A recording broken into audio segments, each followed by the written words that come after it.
Hey everyone, my name is Kabi, and today we are going to watch the game on the C map finally. In the... I'm not sure if we need to call it the bottom right corner or just the bottom side. So probably in the bottom side of the map appears the player 3ABE, whom I will just refer as Vorus, because this guy is not an anonymous anymore. And in the top side of the map appears Vadik, who is, I believe, one of our casters. He doesn't make the video too often though, but still. You may try to find this guy on YouTube, in the Russian language probably, but there is an automatic subtitles with a translation, so you can understand the general things he says. Or me on the Russian channel, because I normally show another games. Back in the day I used to record the same game on Russian and English language, but then suddenly I noticed that it is way more interesting to actually watch and commentate different games. So now I do different games, and those who can handle subtitles can also watch both, or probably who speak both language, or who doesn't even care what does that guy say. So anyway, if you like our videos, please give us a like, because it will promote it on YouTube and the video will be suggested to more people, so we will eventually end up getting more players to the game. We will also open it to the new countries soon. We are gonna have Americas and Australia and probably even more than that, along with the American server. All of this is scheduled to happen on September. At least we hope so. So be ready to own a couple of noobs that are coming. And in the meantime, we can see both players taken up to the second tier of the castle, playing along with the early sawmills. So both are full of wood. I'm not even sure why would they need that many wood. It seems to me like they don't.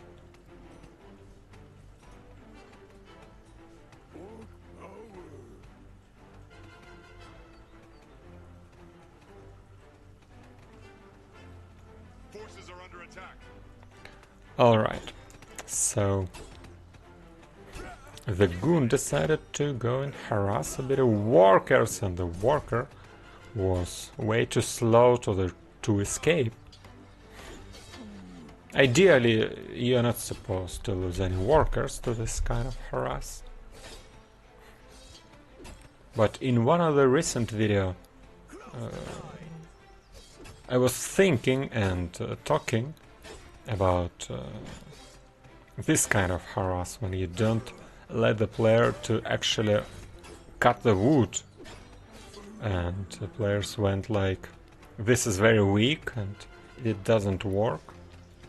Well, I mean, if you go this early sawmill and you have like 1k plus wood on the second minute of the game, then probably this is not the most valuable harassment you can imagine. But you are already a bit behind on gold, right? Because of that, so I still think it makes sense. Because look on this. Alright, there are 700 wood, but at the same time Vorus is very short on gold. So anyways, we can see Vadik taking the orc branch, decided to go the chieftain and the aeronauts and a couple of goons from the beginning of the game. while Vorus actually went the ship, which is for some reason is a bit late, because I think it is only the first chest. Probably I just didn't pay enough attention, but I think that it is actually the first ship, so it arrived at a point slightly late. I believe that Vorus used to play the build where he could even obtain the enemy's chest. And probably that it is just another build. On this map it is cool to build the wharf on this position. Peninsula or whatever it's called. But it is also vulnerable to the enemy's attacks. So probably Vorus didn't want to risk. Now he tries to run around with a knight, seeing if he can sneak away something like the watchtower. Why not? Who knows? Maybe you will need the activity later on, and activity always counts the time in which you are holding the object on the map. And watchtowers count too, just as the wells and the idols.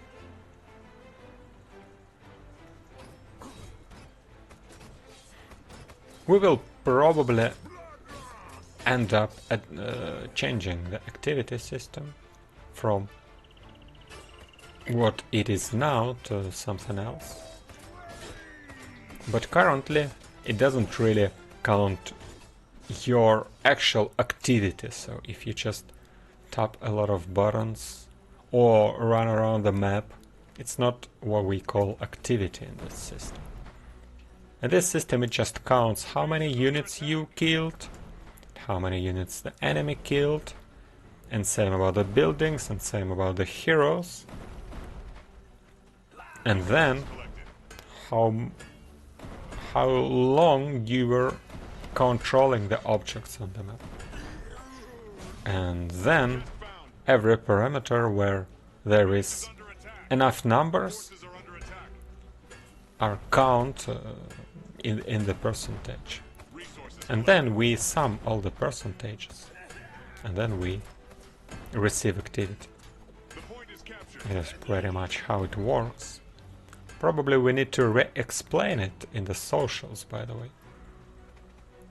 I wonder if I ever posted it on English, because we used to make a little article in Russian, but did we even write it in English? I doubt it now, and we have many new players, obviously. So if you are the new player, then you can open the game settings, and there are the logos of our socials. Facebook and Discord and Telegram. You can pick wherever you like and subscribe to make sure you can watch and read the materials we make. Some of them are educational, some of them are just for fun, but anyways, it's the game-related content. We don't spam a lot, so you will be safe from having some new stupid shit every 10 minutes like some other groups do. And probably other people like it, I'm just too old for that, I believe. But I genuinely, I just unsubscribe from everything that spam that often. I don't suggest you do the same though. Alright. By the way, how do you like the new textures of the totem of orcs? It is very dark now. Probably. I'm not really sure if we are gonna tune it or not, but we've updated a couple of textures in the recent update. It is very noticeable on the Citadel 4, so once Vatic will take up to the Citadel 4, you will notice it. And in the meantime, Vorus tries to push his enemy with the two ships, because Vatic is not even try He's not even trying to build the wharf, to build the shipyard. So it sounds kind of obvious that Varus should be able to press him. But Vadik is playing in an interesting way. So he just defends with the X-Masters and a couple of aeronauts. But he still lost one building by the meteorite, because Varus controls both the mana wells, so obviously he has way more mana to work with, so he can use way more scrolls as well. But he keeps losing units too, which I'm not a biggest fan of. And yet another meteorite falling upon those poor X-Masters.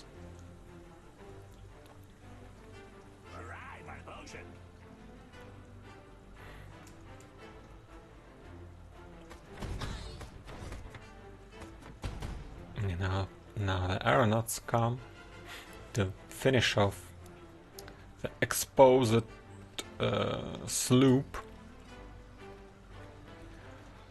Alright, so here comes the second tier of the human monument. So Varus, who also has the two factories along with the shipyard, is probably gonna try the ballista. And another little trick, probably. I thought that Varus was about to fake the slingshot, but we recently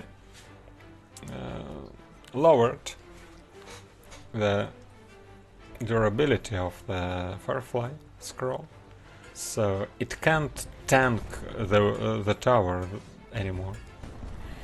So it will die in 2 or 3 shots, unlike what it's been like in the past, where it could tank like 10 shots probably. I didn't even count. I'm not the biggest fan of this attack of Varus, to be honest, because he's actually way back in supply.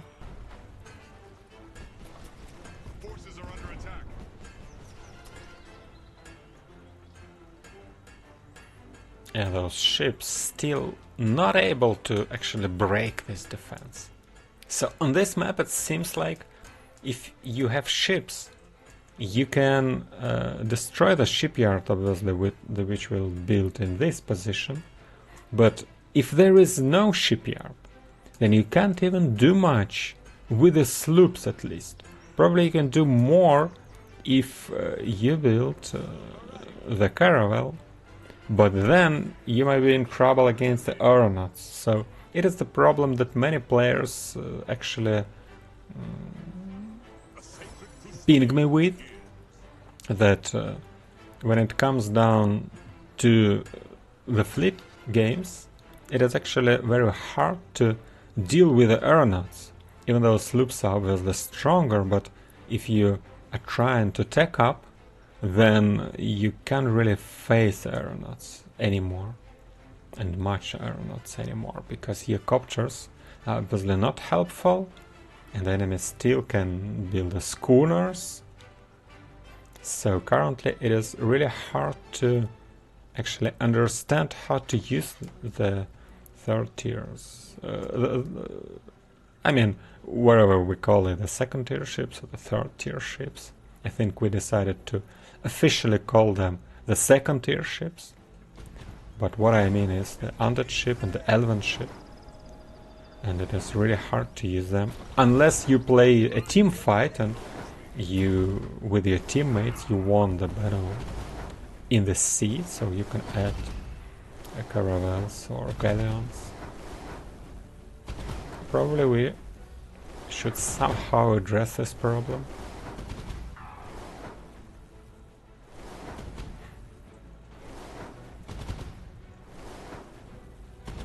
We'll think about it. In the meantime, a couple of ballista appear on the battlefield, but also it is 15th minute mark. So Vadik, who's been sitting back in the base, building good units, 2 heroes, fending off the sloops. Not just goes to take the elemental.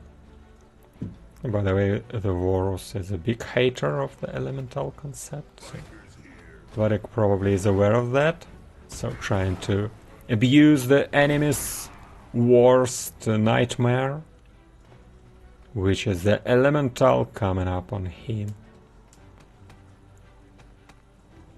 In the recent balance patch, we hugely reduced the piercing resistance. So in the previous video, I probably referred to the resistances that you can't really kill elemental with the piercing damage. Now you actually can do that, but Varek is also above in supply. I also wonder why none of them is not building the 4th farm still. But somehow they just they just don't do that. Well, it seems that generally light player is able to kill the majority of the dark units, but the 4 aeronauts still in the air, Necrolvex Masters still in the fight too. And I'm not sure if Varus have any match to this elemental who keeps destroying stuff. Many players say that it is correct that Varus decided to go for the army first, because if he would be trying to focus down an elemental, then the enemy's army would kill his units actually. So I believe that this attack was too strong. So normally, if all the enemy's army come with the elemental and you sit back defending with all of your army, if they're of nearly the same quality, then the elemental army will win. And actually it is what elemental was designed for, to let the player who has the advantage, which results into him taking an elemental without losing any units apparently. So if he comes with all the army, that means that he didn't lose units, right? So we wanted to give him an upper hand in this situation. I still feel it like sometimes there are the good games that you don't even want to end that quickly. But I'm not sure if this is one of them, to be honest. Because it seems that Varus wasted way too much with the ships on this map. And at the same time, strangely enough on this map, you don't really have to build them with this layout, this kind of layout. Because you can't really harass gold, for example. You can hardly, I think you can't even hit the citadel. So probably it is just not the best C map. What do you think, guys? And of course elemental is a huge threat against a fleet player. So anyway, that tree destroyed. And Varus, it seems that finally nearly defends it. But of course he's behind his supply. Also hugely behind in the gold bank. Even though he has the mana well and the other mana well and even the sea farm and even the golden idol. A lot of stuff that for some reason Vladek actually didn't take. But in the end Varus still decided to give up because he feels like he didn't defend.